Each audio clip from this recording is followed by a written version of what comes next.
we're going to talk to you today about growing your own apprentice.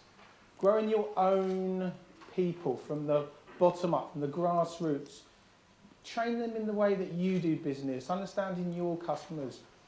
There's obviously value in people coming in at higher levels, but we're talking today about that entry-level position. So we've got a campaign at the moment called Grow Your Own Apprentice, a bit fun, a bit tongue-in-cheek, got some animations going up on the website. We've got another one for the young people, which is Grow Your Own Career, which is flipping it around on the other side. So we're really looking at that. So yes, my name is Oliver Ashton. I'm the Partnerships Director. I also run the training that we do. And you may have seen me come up to your stands at the autumn fair and spring fair and have a chat with some of you. I recognise some faces. Or you may know me from my past life of having a giftware company and exhibiting at those fairs myself. We have Mr. Harry Hodges, one of our apprentices. He heads up our recruitment. He's a recruitment assistant. He also does a lot of marketing. We do a lot of work together. Harry works with me. And our other apprentice here, Wale. Wale runs our training and assessment with Neil, who's our head trainer and assessor on that team. So in our company, because we're an apprenticeship provider, it would be a little bit weird if we didn't have apprentices working in the company. They're going to talk to you a bit about their experiences of before, during, and now where they're at with their apprenticeships. And together we make up Jump. So every member of the team has another member of the team, an apprentice, that works with them. And we're training them up and developing them to take the company forward and to take their careers forward. So who are we? I'll just briefly tell you a little bit about Jump. I'm really here with the hat on of apprenticeships. Yes, we do run apprenticeships in London, and we can talk to you about that, and the home counties, and we can talk to you about that. But really, I want you to get a flavour of apprenticeships wherever you are in the country, and we can talk to you later about how we can help you fit that, even if we're not involved, and point you in the right direction. Can I have a quick show of hands? Who here actually employs apprentices? Who's got apprentices in their company? 2. Get them. 2, okay, great. So, that would be interesting to talk to you guys about your experiences as well. So who are Jump? We're an apprenticeship and training provider. There are lots of apprenticeship and training providers all doing varying degrees of work in certain sectors or areas. We work with them as some of our partners. So we've got a national apprenticeship company who does IT apprenticeships, and we work with them very closely. So our industry, as I know yours is as well to a point, is very much about partnerships. It's about creating partnerships with the people within our industry. We're a social enterprise. We're based in London, Shoreditch, East London, and we're an experienced team who work with employers and young people to help them into the world of work. We also do a lot of work with adults as well. I've put together, I'm very proud of this, it's not that good. I shouldn't have picked that up at all. I've put together this just to give you like an overview of the whole structure of the apprenticeship programme. So something called the Skills Funding Agency, government department, you may not have heard of them, set up, the government said we want apprenticeships, and they feed the money through the Skills Funding Agency. Basically do what they say on the tin, they fund skills in the UK. What they then do is they contract with prime providers, so big companies who can weather the storm if there's a financial issue or problem, and are able to cope with the logistics of dealing with huge contracts. And some of the providers we work with, I'll show you, so these are primes. So first for skills is the prime that we work with. We've got several different primes, but on the apprenticeships, First for Skills are our main prime contractor. And some of these prime contractors have contracts 100, 200 million pounds in apprenticeships. You know, that's the size of it, and there are lots of them. It's a big, big industry. FE colleges would be another way of accessing apprenticeships and apprenticeship providers, and most FE colleges will have an apprenticeship department. Filtering down from that, then you have subcontractors. Jump are a subcontractor. We're not big enough to have a prime contract. You need to be turning over lots of money to be a prime contractor. We are a specialist very bespoke service. We really get to know the business we're working with, understand their sector, and then really work closely with the young people and match the right young person to the right job, because we feel that's really important. And I'll talk to you a bit about that in a moment. And so they'll have a number of different delivery partners like that. Are you liking my chart thing? Is it good? Is it below or above expectations for you, Dave? So then what we do is we will recruit, screen all of these delivery partners, subcontractors. We'll start there's two different ways it can work, really. Recruiting, screening and shortlisting candidates for employers. Free service, that's what we do. And the other part is that if you've already got staff working within your company, which I assume most of you have, and you could be a one-man band taking on your first employee and still run through this process. We work with small companies and some very large companies. If you have employees, they can sign up to, as long as they are wanting to, sign up to the apprenticeship programme and do an apprenticeship themselves. And you can be any age. You can be any age to do it. So we work a lot with 16 to 18 bracket, 19 to 23, but also they've just reopened up the funding for 24 pluses to go through that and gain an industry qualification and work through that process. During that process, they can then upskill. So let's say they do their level 2, which is GCSE equivalent. Then they can upskill from that point and do their level 3 afterwards, and level 4, and so on and so on. So you're really not only growing your own from the top, but also developing your staff and upskilling your teams, and then understanding not only you, but also the profession and what they're doing. And as we look going forward, it really increases this feeling that they belong in your company, that they're part of it, that you've took them from ground zero upwards, etc. And then what we do, or these apprenticeship providers will do, is support and deliver the qualification, BTEC, NVQ, National Vocational Qualifications. Okay, so what is an apprenticeship? There is a perception that it only applies to trades. Who has that perception, or did have that perception before I said that? Yeah, okay, a few people. It's a very common perception. People turn around and say, oh, are you involved in the apprenticeship program? Yeah, well, I'm not a carpenter, I'm not chipping, not sparking. What are you talking to me? Yeah? But the bottom line is that it applies to any business out there, and you can do an apprenticeship in pretty much anything. Business administration, customer service, two huge big apprenticeships, probably some of the most common apprenticeships. Digital media, warehousing, sales and telesales, team leading and management. They're some of the main ones that we work with your industry with supplying those frameworks. They're called frameworks. And you could do a business admin framework with a customer service pathway within it, yeah? So if you had specific needs for your team, you said, well, they're business admin, but they're actually sort of client-facing or customer-facing as well, so we want to add that kind of element into there, so you can do that as well, and you can structure it how you want it. It's a 12-month employment contract. Sometimes people are like, 12 months, what if I don't like them? You know, what if they don't work, right? But the point of the matter is, it's just like anybody else in your company. They're a normal employee like anybody else. The 12-month contract is you saying, I'm prepared to employ this person for 12 months. It doesn't mean to say you are tied together for 12 months and there's nothing you can do about it. If you're not satisfied with your apprentice, and hopefully through the shortlisting and recruiting and the interview stage and everything else that you're going to go through and the support that we give you, you will be. It's very rare that it does happen. But if it does happen, you're saying, I'm sorry, I just don't fit in with the company. It happens sometimes. Doesn't that happen with adults? You know, or seniors, or whatever it happens to be. Within any company, there are people that don't quite fit, or it doesn't seem right, and it doesn't work out. Occasionally, that can happen also with the apprenticeship programme.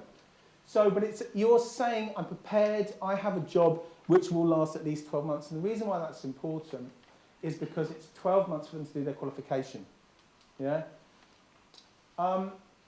They're a paid employee, like everybody else. I'll talk to you a little bit about the pay in a moment. But they're a paid employee, like everyone else. You treat them like any other member of your team. But the difference is that they're studying towards an industry qualification while they're working. They're studying towards an industry qualification while they're working. So this can be used to either recruit new staff or to upskill your current workforce and employees. And the training's free. That's what we do. That's the part that we supply. Not only the recruitment is free, but also the training is free. Why has the government, why have they set this up? Well, some very obvious factors. They want to stimulate the market, or they have wanted to stimulate the market, and it's worked. It really has worked. You can look at the apprenticeship program in a few different ways. I look at it as a complete win-win for business and for young people getting into the world of work. So it's their initiative to upskill the workforce, to get people back into work. Yes, kickstart the economy, stimulate it in that way. Create job sustainability. Well, a big statistic, I'll show you some statistics in a minute, is if someone's working towards a qualification for 12 months, there's a very high chance that they're going to want to stay with you for 12 months. I mean, that's what all the research shows. And it's kind of common sense in a way, isn't it? And the other side of it is if you do that and then move them on to another one and you're showing that you've developed and supported this person, they're far more loyal, as staff. So to help companies resource and grow more easily, I'll talk to you, I've mentioned this, they've reduced the minimum wage as a training wage for the first year on an apprenticeship. They've done that for a very simple reason. They've done it as a sweetener to employers. They've said, look, we want you to start taking on these people. We know that a wage bill in the first and taking a punt on this person you don't know right now is always a gamble. So we're going to put a little sweetener on there. I'll talk to you about that as we go through the lower wage to entice the employers. And it's also to support, who knows that it takes a lot of time finding the right person, recruiting, shortlisting, screening, all that kind of stuff. That's a service that, we do. Most providers, or a lot of providers do that service for free as well. We do. I know some charge for it, but I think that's a very, very useful resource, and we're very good at it. So what's in it for you? Of course you want to know what's in it for you. Free recruiting, screening, shortlisting, free training and development, upskilling and developing your workforce, as I said, and the lower minimum wage. Right now, look out, guys, you need to get in there very quickly. It's just about to go up to £2.71. All right? Okay, so get in there quickly before October. Look after pennies. Right, so £2.68. Now look, it's a pittance. We encourage all of our employers to pay some more money. It's like anything, right? If you put an advert out for a job at a certain level, you're going to attract a certain type of people. If you put it a bit more money, you're going to, it's what people feel they're worth. You are going to attract a different clientele. Some people, depending on the opportunity, will be really happy with that anyway, because they might turn around and say, actually, this is an industry I've really wanted to get into for a while. We've already prepared them to understand this year is not a year to make money. This year is a year for you to develop yourself and your career. And ultimately, you get to grow your own talent. They come in fresh. You get to mould them in the way that you want to mould them and the way you want to work. Stats bit. We've got to do a stats bit, haven't we? But 500,000 apprenticeship starts in the last academic year. It's quite a sizable amount of people coming through the apprenticeship program now. A small majority, which is obviously a kind of weird phrase, isn't it? Small majority, but a small majority of apprenticeship starters were female. Right? So I thought that was quite an interesting stat as well. I didn't know that. I actually thought it might be slightly the other way around. SMEs make up over 80% of the employers, and it's around 85, 86, something like that. After finishing, the majority of apprentices, 85% will stay in employment, which is a result for the economy, not necessarily a result for you as an individual, but it's a result for worklessness, it's a result for employability. But a very interesting stat here is 64%, so almost 2/3 will stay with the actual company. And I only found this stat, because I always get asked it, well, how many people stay? And I was, well, we don't really know anything else. No, I dug this out while I was doing a bit more research, and I found this stat, and I thought, actually, that really makes a difference, doesn't it? Because when you find someone good, it's difficult finding someone good, isn't it? It's really difficult. When all the businesses I've ever run, I've owned and operated businesses for the last 16 years, my biggest challenge has been finding the right people. Good people, the right people. And when you find them, you don't want them to go, do you? You'll even pay them a bit more money, won't you? Yeah, we will, won't we? Yeah. So I thought that's actually quite compelling. And 32% of all former apprentices received a promotion within 12 months of finishing. So it shows you that actually they're very, very much valued and given more responsibility. About 75% are given more responsibility as they move up in their job. Last stat on this page, employers I think this is a bit of a weird stat because I don't know how they work that out, but employers think that qualified apprentices are 15% more employable, 15% more employable. How is someone 15%? I'm not quite sure. But I think it alludes to the fact that what they're saying is that the perception if someone has earned their wings, has worked their way up from the bottom, has been trained in that kind of way, that they're maybe a little bit more attractive than someone who's coming in and kind of going, well, I've done this and I've done that, and take me on now kind of thing. There's people who have understood it from that kind of level. I think that's quite important. Very quickly, 81% said that employing apprentices generate higher overall productivity for their company.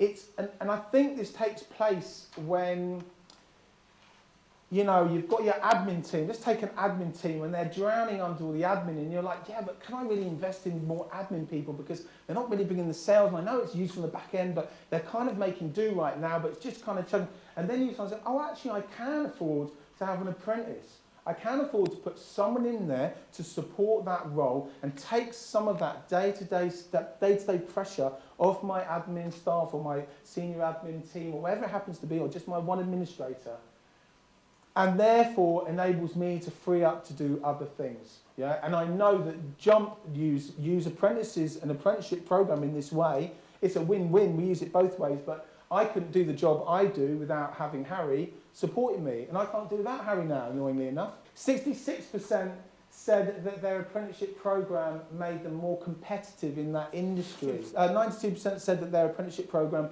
better motivated staff and increased job satisfaction. I would say so. Sometimes you can have people who've been working in a company and it's kind of dead man's shoes. They're not going anywhere until someone dies above them, basically. And but you can turn around and say, well, look, how about this? Let's put you on a team leading apprenticeship, yeah? You're already at a certain level, you've been here for a couple of years, you understand it. Let's put you on a team leading, start to give you those sort of line management skills, and then as my business does develop, I've already got you ready to do this, and you can take on some of those responsibilities now, yeah? And 74% said that apprentices tended to be more loyal, remaining at the company longer than non-apprentices. Again, speaks for itself. What's in it for them, right? So what's in it for them? £2.68, really? Yeah? It's not great, is it? But in terms of money, but it's a chance to earn while they learn. And I think there's a lot of motion now going on with the sort of graduate leavers now who are coming out of university and their younger siblings are watching their graduate elders stay on the unemployment market for 2-3 years, not being able to move forward, having invested huge amounts of their money in debt now to the tune of £30,000-40,000, whatever it happens to be. And they're like, well, why would I do that? That doesn't make sense to me anymore. It's no longer this thing. Oh, I do a degree, I get the job that I want. And people are seeing that firsthand. So what you start to see happening is that those younger siblings are turning around and saying, well, actually, I'd rather earn while I learn, even if it's a small amount of money. I'm not coming out with debt. I'm making do. I'll stay at mum's or dad's or whatever it happens to be for the meantime, for this year, and I'll make this work. Yeah. They get on their feet. They get on the career ladder. We've got a lot of companies that I know, like professionals who've had years of experience, professionals would love to get into some of these companies, but they've got headcount, freeze on headcount. So, but they will take on apprentices.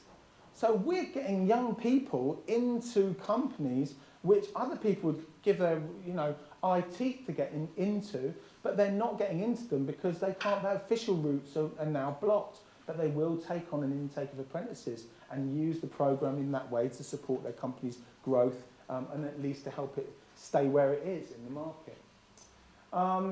They gain an industry qualification. As I said, they have an assessor, and they also have support from our team to do that. They're going to make contacts. We talk to them a lot about this. We say, look, whether your employer, because the deal, okay, is 12 months. That's the deal. There's no deal beyond that. The deal is 12 months. It's a 12-month contract. So on either side, no one has to say, well, I'll stay for longer, or I'll guarantee. Now, some people really do want them to stay for longer. Some people are like, no, it's 12 months. I'm going to give you this opportunity. You're going to get this on your CV. You're going to develop. You're going to grow. But at the end of it, I've not got a guaranteed job. And they may not necessarily say that up front, but that's the deal, right? So we talk to them about, well, you're going to be meeting so many other people from your industry. You need to now be really impressing and going the extra mile, not only to get taken on by your employer, but also because you're going to impress other people. They get something solid for their CV. They get a year, rather than having a blank year on their CV, they've got a year on their CV. That's really useful. You'd be really surprised how much people, we work a lot. I've worked with unemployed for a long, long period of time over young people, ex-offenders I've worked with over the years through the GATE programs, adults as well. And you'd be really surprised when people are in that position. I don't know if any of you have been in that position. When you're in that position and it's got to a bit of a desperate stage, people just want something to put on their CV. They just want to be doing something, showing that they're doing something. And it can be very, very difficult for people. But with the apprenticeship programme, they go straight in. Years experience, yeah, straight on there. And they build their confidence. Let me hand you over to Mr. Harry Hodges, who's going to talk to you. So where it started, I graduated from uni, my 2-1 in advertising, very happy about it. Got me a big lift. But sort of when I finished uni, I was sort of in limbo. Was doing interns, but found there was sort of not long enough for me to show what I can do. It was 4 weeks, it was unpaid, so I didn't really feel valued as an employee. And just after that, felt really demoralised pretty much. And yeah, then I met Ollie and Kelly, one of the other directors, and they told me about an apprenticeship. At first, I thought, well, very sceptical. Plumbers, chippies, they do that, and I'll just work my butt off. And then he said, well, look, we're going to give you experience, we're going to give you all you need to use us as a stepping stone or stay with us. So started that, haven't looked back since. Did admin and started to run their social media, and now I'm doing recruitment, actually working with young people and telling them my experiences, and hopefully I can pass something on and show how my journey's growing. I'm useless at speaking. Brilliant. Keep going, keep going. It's like even at uni, just hate big rooms of people. But I think what I've taken from my apprenticeship is experience, being grown into new roles. My roles have changed so much. And more confidence, even though I'm not that confident up here, but more confident in my role. And yes, that's about it. Cheers. My name is Wale. I'm a training and assessing assistant. Started off with the training. Obviously, that's why you can say I'm really more confident probably than my friend Harry. How did I start? Me and Harry have come from different routes. I started off more unemployed. Didn't know what to do. I was unemployed for almost a year and a half. So I was really feeling that there was no area to find work. I was applying everywhere and just getting negative feedback all the time. So I thought, what's going on? I'm not going to find a job. Maybe I'm just going to end up giving up about it. Luckily for me, carried on applying. I got a call from Bill, who's our CEO for Jump, who invited me over for initial assessment, or an interview we call. They were really impressed, and I hadn't been in an interview for almost a year, so I thought, oh, I'm going to mess this up, aren't I? I didn't. They called me in again, and I did what they call an employability course, which I'm now delivering as a trainer. I decided, you know what, let me put my head down and listen to this trainer, because what he was saying was really, really inspiring. Let me know that he's giving us a quote called, there's always room for improvement. Always room for improvement, and as an apprentice, you're you're a learner, not an earner. So I was like, what do you mean by that then? See the price up there, and I was like, okay, I understand it. But it has been an amazing experience in terms of how I started. After the employability course, I was taken on as an apprentice. They were really impressed by probably the way I put myself down, got my work done, and presented myself. They noticed I was really confident, I could speak to people, massive amounts of people started to put me in the training role alongside me. So now I'm delivering the same employability course that most of the apprentices, if you do decide to take them, will be going through if they want to. What do I feel I've gained from this? Honestly, it's the fulfillment, the job security now, and the fact that I now feel that I'm being used in a way, using my strengths are being used in a way that is positive towards other people in my, of my age groups. So that gives me great fulfillment, and I have Ollie to thank for that, and the rest of the Trump team to thank for that. And they're always watching me, there's always support, and it's ongoing support. And as we said about being loyal, I really do feel loyal to this company, and it's something that I would like to stay as long as possible. And that is me in a nutshell. Okay, so what's in it for the provider, right? We're very transparent about how we work. We get paid to deliver the qualification. That's it. That's the only part of what we do in terms of what payment we get. We only get paid if they stay in work. So if they leave and don't complete the qualification at the point they left, we no longer get paid for that individual. It's quite a tough business to be in fact, yeah? Sure, there are other easier ways to make money, gifts or something like that. Right? So basically, if an apprentice is to drop out, we stop getting paid, and we get paid a portion of the money each as they stay in. So the government set it up so we are involved all the way to keep giving that high quality service, to keep looking after the people that we're working with, you as employers, our apprentices, and to ensure that that works, that process works. We get to support young people and help them grow and develop. We have something I'll quickly talk to you about, which is a double bottom line. We got the bottom line of finances. Everyone's got to put the lights on, everyone's got to pay the bills, everyone's got to feed the dog, whatever it happens to be, right? But we've got a bottom line of fulfillment. So our bottom line, if it's all fulfillment and no money, then we're out of business pretty quickly. And what a lovely idea, yeah? If it's all money and no fulfillment, then I'm not particularly interested in that myself, right? So we want a double bottom line. So we get to develop relationships with employers. We get to understand you. We help employers develop their staff.